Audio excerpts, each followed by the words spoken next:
We know it today as Old Hickory, but if you'd visited the area northeast of downtown Nashville more than 100 years ago, you would have been walking around Jacksonville, Tennessee.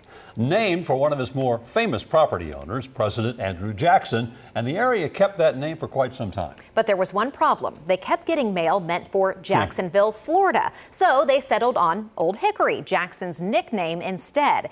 And that's not all that makes this area unique. We sat down with a historian for our News 2 on tour.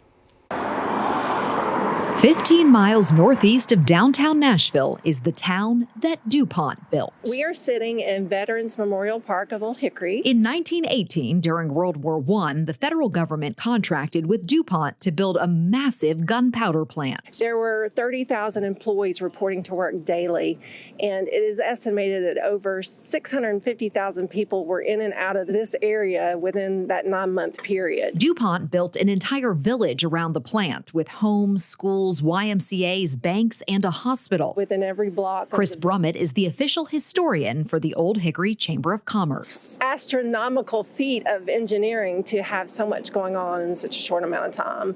And after speaking with several people, I'm not sure anything else like that's ever been accomplished in the United States. After World War I ended, the gunpowder plant ceased operations and the area became a ghost town. The Nashville Industrial Corporation bought the complex and unsuccessfully tried to redevelop it. 3 years later, DuPont came back and purchased most of the property and started manufacturing the fiber rayon in 1925. For 2 decades, the area was a company-owned town, and DuPont ran operations there for 80 years. What that fostered was a tremendous family sense of community. Everybody was watching out for everybody. And that hasn't changed in Old Hickory. How are you?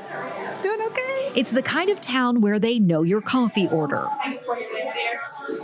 My usual. Celeste Malone bought her home in Old Hickory in 2023. Something just kept pulling me to the village. And when I found my home, I stepped in the front door and I was like, yep, this is where I need to be. It's no surprise she felt pulled to a place where her family's history runs deep. Her grandfather and great uncle commuted from Gallatin to work at DuPont. That opportunity laid the foundation for my family going forward. It's grown our family. It's made our family who we are.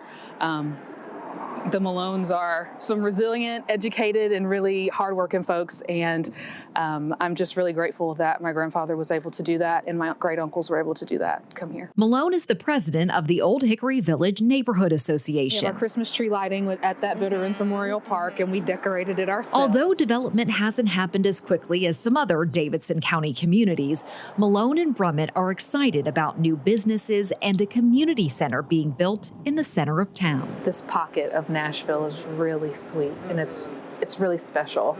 We're called the Hidden Mayberry. Oh, yeah. I can see that. I can definitely see that. A town with ties to the past with its eye on the future. Now, the final DuPont employees left Old Hickory in 2021. The Magnera Corporation now operates at that site, manufacturing a multitude of nonwovens and other specialty materials.